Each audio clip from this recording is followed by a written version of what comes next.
নিজেকে স্থিত করব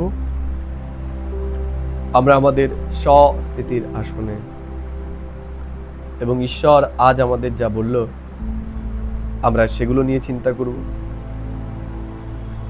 বাবা আজকে বলেছেন আমরা হলাম ব্রহ্মা মুখ বংশাবলী ব্রাহ্মণ, আমরাই একমাত্র জ্ঞান নেত্র প্রাপ্ত করেছি। বাবা বলছেন আমরাই এখন ঈশ্বরীয় কোল পেয়েছি, ঈশ্বর আমাদের পালনা করছে। বাবা আজকে প্রশ্ন করেছিলেন অদ্বৈত রাজ্য, যেখানে অন্য কোনো ধর্ম নেই, অন্য কোনো রাজ্য নেই, সেটা কি করে স্থাপন হবে? বাবা আজকে উত্তর দিয়েছে যোগ বলের আধারে। বাবা বলছেন বাহু বলের আধারে কখনোই এক মত তৈরি করা সম্ভব নয়। বাবা বলেছেন যদি সম্ভব হতো তাহলে এই দুনিয়ার যারা রয়েছে তারা এক বাহুবলের দ্বারাই এই দুনিয়ার ওপর বিজয়ী হয়ে যেত, কিন্তু এই দুনিয়ার কোনো শক্তি সদাকালের জন্য বাহুবলের দ্বারা বিজয়ী হতে পারেননি। তো বাবা বলছেন যে খ্রিস্টানরা যদি নিজেদের মধ্যে মিলে যায় তারা এই দুনিয়ার ওপর রাজত্ব করতে পারে। বাবা বলছেন কিন্তু এটা নিয়ম নেই, এটা ল নেই। বাবা বলছেন যে বিশ্বে এক রাজ্য স্থাপন করা এটা একমাত্র ঈশ্বরেরই কর্তব্য।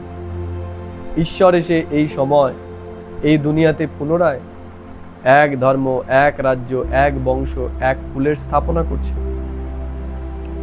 বাবা আজকে আরো বললেন আমাদের মনে রাখতে হবে এই ব্রাহ্মণ জীবন আমাদের অমূল্য জীবন। এই জীবনে আমাদের একটাই লক্ষ্য, সেটা হলো রুহানি সেবা। বাবা বলছেন খাস ভারত আম, এই পুরো দুনিয়ার এখন সেবা আমাদের করতে হবে। বাবা বলল যে আমাদের সব কিছুই এখন ঈশ্বরের ডাইরেকশন অনুসারে লাগাতে হবে, তাহলেই আমাদের সেগুলো সফল হয়ে যাবে।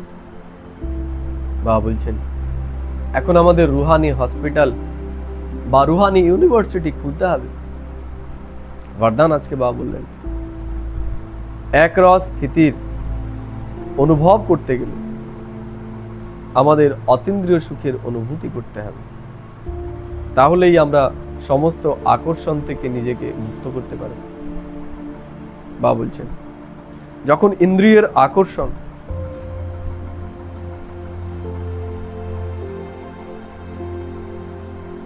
যখন আমরা ইন্দ্রিয়ের আকর্ষণ বা সম্বন্ধের আকর্ষণ থেকে নিজেকে মুক্ত করতে পারব, তখনই আমরা অতীন্দ্রিয় সুখের অনুভূতি করতে পারব। বাবা বলছেন কোনো কর্মেন্দ্রিয়র বশীভূত হয়ে যদি আমরা কোনো কর্ম করি তাহলে আমরা কখনোই অতীন্দ্রিয় সুখের অনুভূতি করতে পারবো না। এই জন্য বাবা বলছেন অতীন্দ্রিয় সুখের অনুভূতি করতে গেলে সবার প্রথম আমাদের ইন্দ্রিয়ের ওপর বিজয়ী হতে হবে। বাবা আজকে স্লোগান মে বলেছেন আমাদের বুদ্ধির লাইন সবসময় ক্লিয়ার রাখতে হবে, তাহলেই আমরা একে অন্যের মনের ভাবকে বুঝতে পারব। বাবা আজকে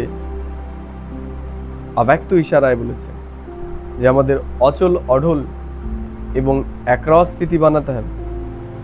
বাবা বলছেন যে কোনো রকমের হালচালে আমাদের অচল থাকতে হবে। এটাই বাবা বলছেন আমাদের এই শ্রেষ্ঠ ব্রাহ্মণ জীবনের নিশানি, অর্থাৎ সদাই অচল এবং অঢল থাকা। বাবা বলছেন দুনিয়া হালচালে আসবে, কিন্তু আমরা যেন সবসময় অচল অঢল থাকি, কেননা আমরা ড্রামার সমস্ত রহস্যকেই জানি।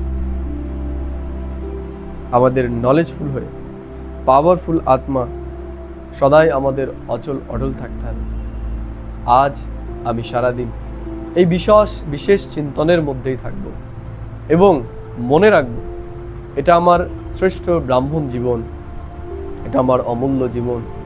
এই অমূল্য জীবনে আমার একটাই এখন কর্তব্য, সেটা হচ্ছে বিশ্বের রুহানি সেবা করা। ওম শান্তি, ওম শান্তি, ওম শান্তি।